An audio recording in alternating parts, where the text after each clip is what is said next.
Hello guys and welcome dito sa ating travel Ayan kung makikita natin guys dito sa likod ko, yan po yung tinatawag na seaweeds or tambalang dito sa amin Ayan, binibilad po yan pag natuyo. Ayun, binibinta na po siya. Per kilo ang bilihan.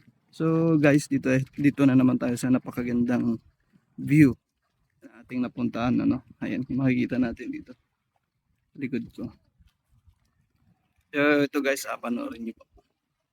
So ayan guys, kung makikita natin, ang ganda ng lugar nila. Meron silang maliit na pantalan dyan, kung saan nagdadaong yung mga maliliit na bangka na yan na ating nakikita. So yung pangunahing hanap buhay dito ng mga tao ay pangingisda at pagtatanim ng seaweeds. Tulad na lang yan guys, makikita natin yung mangrove.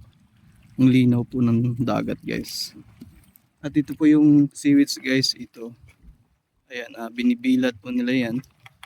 Ayan. Kapag natuyo po yan, malaking pira na po.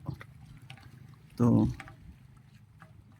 Ayan. Ang ganda diba guys?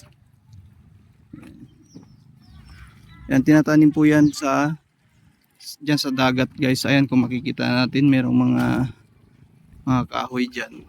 Dyan po yan nakatanim. Sobrang ganda.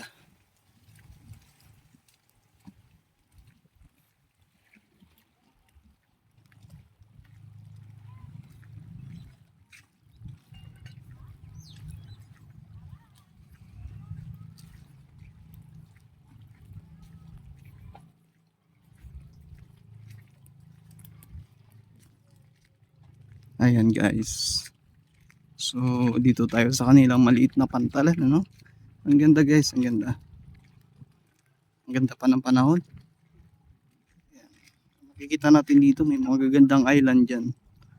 Ayan.